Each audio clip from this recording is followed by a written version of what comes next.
Good morning student. आज हम लोग व्याकरण से टॉपिक लेंगे जो पहले पढ़ चुके हैं, फिर भी उसको रिवीजन के तौर पर एक टॉपिक लेंगे जिसका नाम होगा समास। जिसका नाम होगा समास। समास सम धन आस से बनता है। सम धन आस। सम मतलब समीप और आस मतलब जोड़ना। समास में बहुत सारे नियम होते हैं जिसमें हम एक जान सकते हैं, जैसे गिरह कट। गिरह कट इसको बोलते हैं समासिक पद। इसको बोलते हैं समासिक पद। और गिरह कट को विग्रह करेंगे तो गिरह को काटने वाला। गिरह को काटने वाला, इसे हम बोलेंगे समास विग्रह।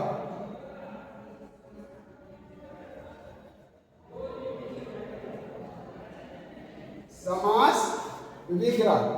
अब इसमें जो पहला पद होता है इसे हम कहते हैं पूर्व पद, और अंतिम वाले पद को कहते हैं उत्तर पद। तो ये पूर्व पद हुआ, ये उत्तर पद हुआ, इसको और इसी को जब संक्षिप्त बनाते हैं तो उसी को कहते हैं समास। इसीलिए कहा गया है दो शब्दों या दो पदों को आपस में जोड़कर संक्षिप्त बनाने की प्रक्रिया को समास कहते हैं। अब यहाँ देखिए कि इसमें पूर्व पद है, इसमें उत्तर पद है। यहाँ देखिए समास और इसको विग्रह कर दे। अगर संधि की बात करें तो आप लोग पढ़े होंगे व्यंजन संधि, यानी समास हो गया एक व्यंजन संधि। समास को इंग्लिश में बोलते हैं कंपाउंड।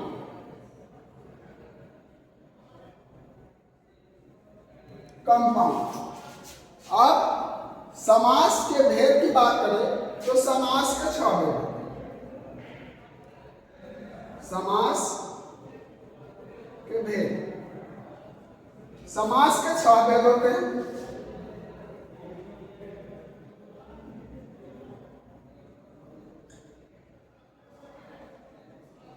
समास के 6 भेद होते हैं।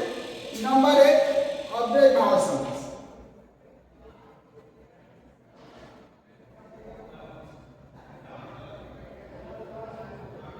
अव्यय भाव समास। अव्यय भाव समास कहता है कि इसका प्रथम पद अव्यय है। आप लोग एक चैप्टर पढ़े होंगे अव्यय या अविकारी शब्द। अव्यय या अविकारी शब्द।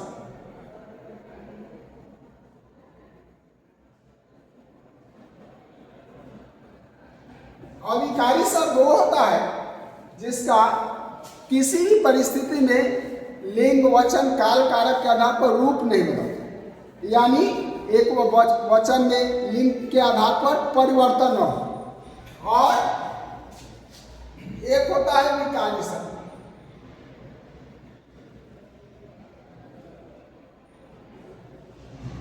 विकारी शब्द। विकारी शब्द अविकारी शब्द को ही अव्यय कहते हैं। अविकारी शब्द को ही अव्यय कहते हैं। विकारी शब्द के 4 प्रकार होते हैं। तो यहाँ पे विकारी शब्द या अव्यय के 4 प्रकार होते हैं, जिसमें से पहला जो होता है वो होता है क्रिया विशेषण।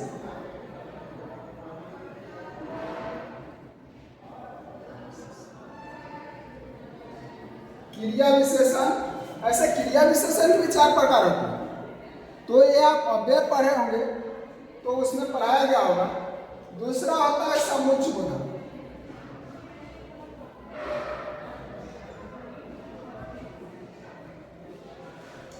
तीसरा होता है समान बोधक।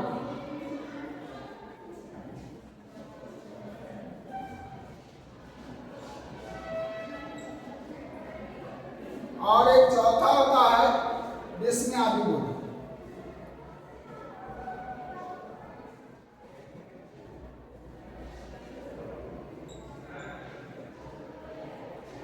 एक और होता है जिसका नाम होगा निपात। तो सबसे पहले हमें समास पढ़ने से पहले अविकारी शब्द या अव्यय की जानकारी मिली। ये 5 प्रकार है, तो पहले इस पांचों को जानेंगे या पढ़ाया गया होगा क्लास में, तो फिर हमें समास समझने में आसान होगा। तो यहाँ देखेंगे कि पहले जो बताया है कि प्रथम पद अव्यय है वो अविकारी शब्द होता है। जो पहला होता है अव्यय भाव समास।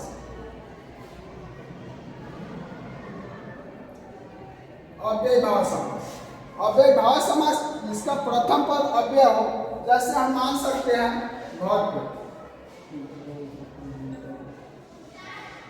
या यथासंभव,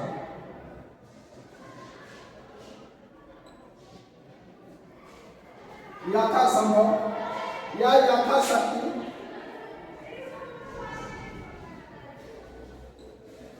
जिसका प्रथम पद अव्यय है, इसे एक पहचान है। अगर उसमें भी और ना समझ में आए तो ये चीज ध्यान रखें, जिसमें से पहला पद में से हमें उपसर्ग निकल जाए। दूसरा नियम इसका जानेंगे कि पहला पद में से हमें उपसर्ग निकल जाए तो हमेशा से अव्यय भाव समास। एक और पहचान बता रहे हैं, जिसमें एक तो पहचान ये होगा कि प्रथम पद से हमें अव्यय निकल जाए तो हम समझेंगे कि अव्यय भाव समास। दूसरी चीज, एक शब्द की 2 बार आवृत्ति हो, यानी एक शब्द को 2 बार दोहराया गया तो उसको भी हम अव्यय भाव समास में रखेंगे। जैसे देख सकते हैं, धीरे धीरे, हाथों हाथ, रातों रात,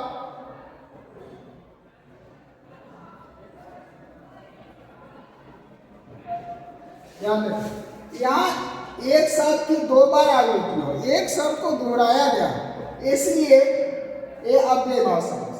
तो हम लोग क्या सीखे कि अव्यय भाव समास का पहला नियम या पहला पद अव्यय हो, या फिर एक पहचान सकते हैं कि जिसका प्रथम पद उपसर्ग हो, प्रथम पद उपसर्ग हो, एक पहचान हो गई। दूसरी पहचान होती एक शब्द की जब 2 बार आवृत्ति हो तो हमेशा से अव्यय भाव समास। तो ये रहा पहचान करने का नियम। एक पहला जो रहा अव्यय भाव समास। दूसरा हम लोग पढ़ेंगे तत्पुरुष समास। तत्पुरुष समास, तत्पुरुष समास जानते हैं कि तत्पुरुष समास में जो होता है वो मेन जो होता है पहले कारक पढ़ना, कारक और उसके विभक्ति चिन्ह। अगर कारक पढ़े होंगे, कारक और कारक के 8 भेद होते हैं, और कारक और उसके विभक्ति चिन्ह जिसको हम परसर्ग बोलते हैं वो इसमें काम आता है। क्यों? क्योंकि तत्पुरुष समास के 6 भेद हैं। तत्पुरुष समास के जो 6 भेद होते हैं वो ऊपर से एक कर्ता काटकर और नीचे से एक संबोधन काटकर, जिस तरह से जान सकते हैं कि कारक के जो 6 भेद होते हैं, कर्ता, ने, कर्म, को, करण, से, संप्रदान के लिए, आपादान से, अधिकरण,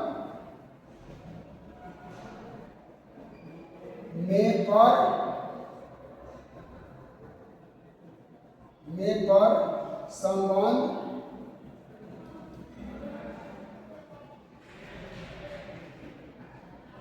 का, के, की, संबोधन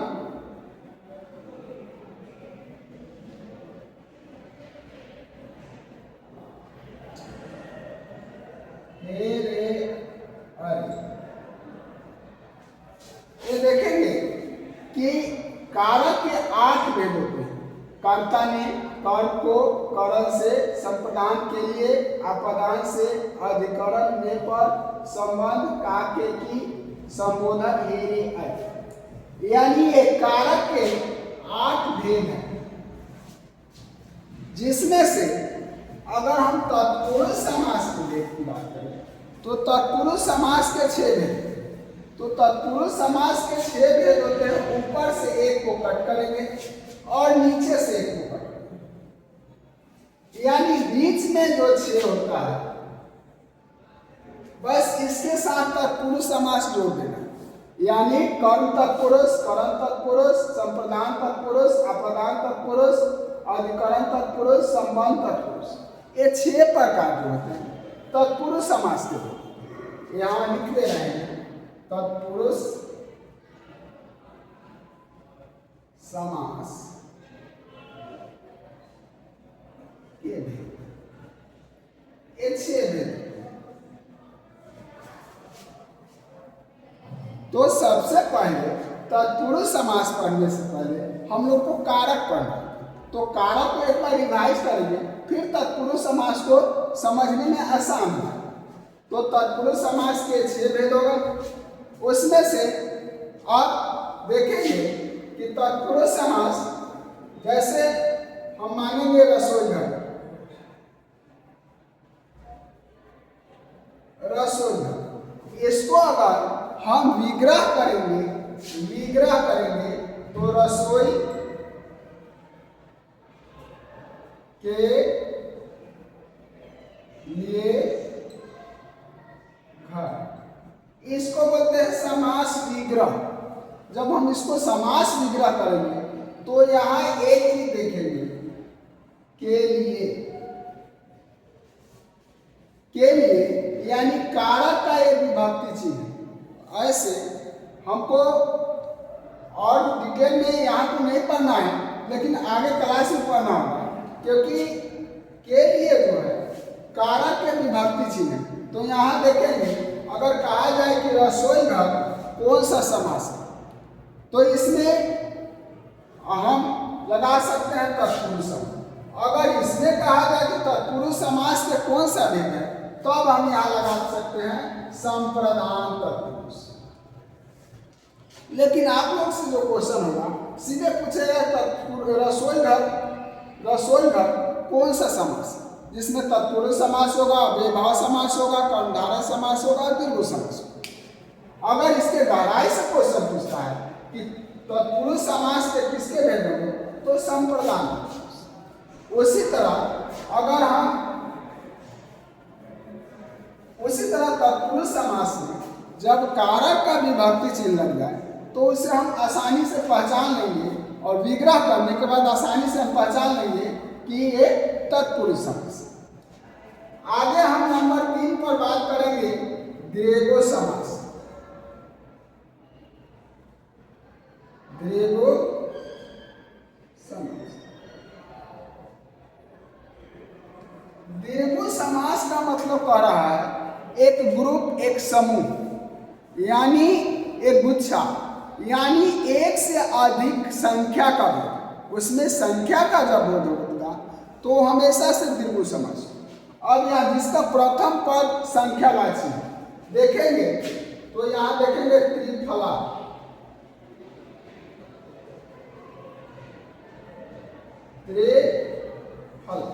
इसको विग्रह करेंगे तो देखेंगे त्रिफला, इसको विग्रह करें 3 फलों का समास। 3 जो हुआ ये संख्या का बोध हुआ, इसलिए त्रिफला कौन सा समास होगा, द्विगु समास। अगर हम बात करें तिरंगा, तिरंगा को भी अगर 3 रंगों का समास, यानी 3 जो है संख्यावाची है, ये प्रथम पद संख्या है, इसलिए हम इसे रखेंगे द्विगु समास। उसके बाद हम चौराहा लिख सकते हैं, चौमासा लिख सकते हैं,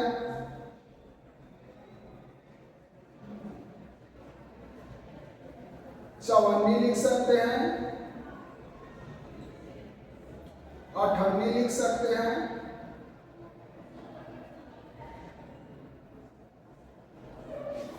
इससे हम पहचान सकते हैं कि प्रथम पद संख्यावाची। लेकिन कुछ चीजें हैं जो थोड़ा समझने की चीजें हैं, जहां पे कैसे नहीं होगा द्विगु समास देखना है। हम क्या बताएं कि जिसका प्रथम पद संख्यावाची है, लेकिन ये नहीं कहा कि प्रथम और अंतिम दोनों पद संख्यावाची। अगर हम कहें कि 45, पूछा जाए कि 45 कौन सा समास है, तो यहां देखेंगे अगर हम 45 को तोड़ते हैं तो ये होगा 40 और 5 और 5। तो यहां देखेंगे कि दोनों पद संख्यावाची। हमने इसमें क्या कहा कि प्रथम पद संख्यावाची, दूसरा पद सब नाम और संज्ञाओं को भी। इसका प्रथम पद संख्या, अगर दोनों पद संख्यावाची हो तो हमेशा से द्वंद्व समास है, याद रखना है। तीसरी चीज, अगर अपने अर्थ को छोड़कर तो द्वंद्व समास, द्वंद्व समास। अगर एक चीज और हम लोग आगे पढ़ेंगे तो यहाँ पे आगे जो हम आने वाले भेद में पढ़ेंगे बहुब्रीहि समास, तो उसका कहता है कि अपने अर्थ को छोड़कर एक विशेष अर्थ प्रकट करें, उसे हम बहुब्रीहि समास। तो इसमें हम अगर बहुब्रीहि समास में जो अपने, अगर हम कहें कि चतुर्भुज, कहा जाए कि चतुर्भुज भी, उसमें भी संख्या का बोध है, तो कौन सा समास है, तो चतुर्भुज बहुब्रीहि समास करता है कि जो अपने अर्थ को छोड़कर एक विशेष अर्थ प्रकट करे, उसे हम बहुब्रीहि समास करते। तो इसमें बहुब्रीहि समास उससे कहेंगे तो चतुर्भुज को हम किस में रख सकते हैं, तो दोनों में रख सकते हैं। तो ये रहा हमारा द्विगु समास, जिसकी पहचान ये होता है कि प्रथम पद संख्यावाची। आगे हम लोग पढ़ेंगे इसका द्वंद्व समास नंबर 4।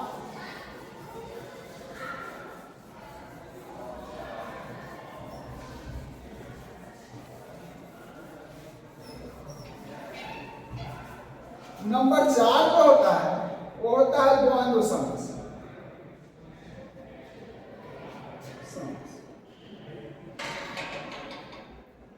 इसका दोनों पद प्रधान हो और उसके बीच या एक दूसरे के विपरीतार्थक हो या और उसमें योजक चिन्ह लगा हो।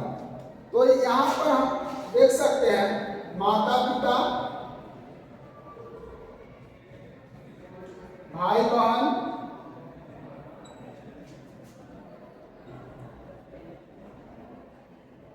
लोटा डोरी,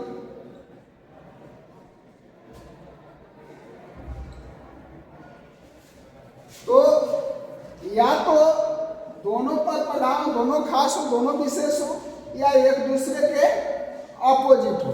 इसमें हमेशा समुच्चयबोधक चिन्ह का प्रयोग करके हम इसको विग्रह करते हैं, जिसमें आ जाता है और, या, अथवा। यहां देखेंगे माता और पिता, इस तरह से हम इसको विग्रह करते हैं। माता और पिता इस तरह से विग्रह करते हैं, या लिख सकते हैं चाय या कॉफी।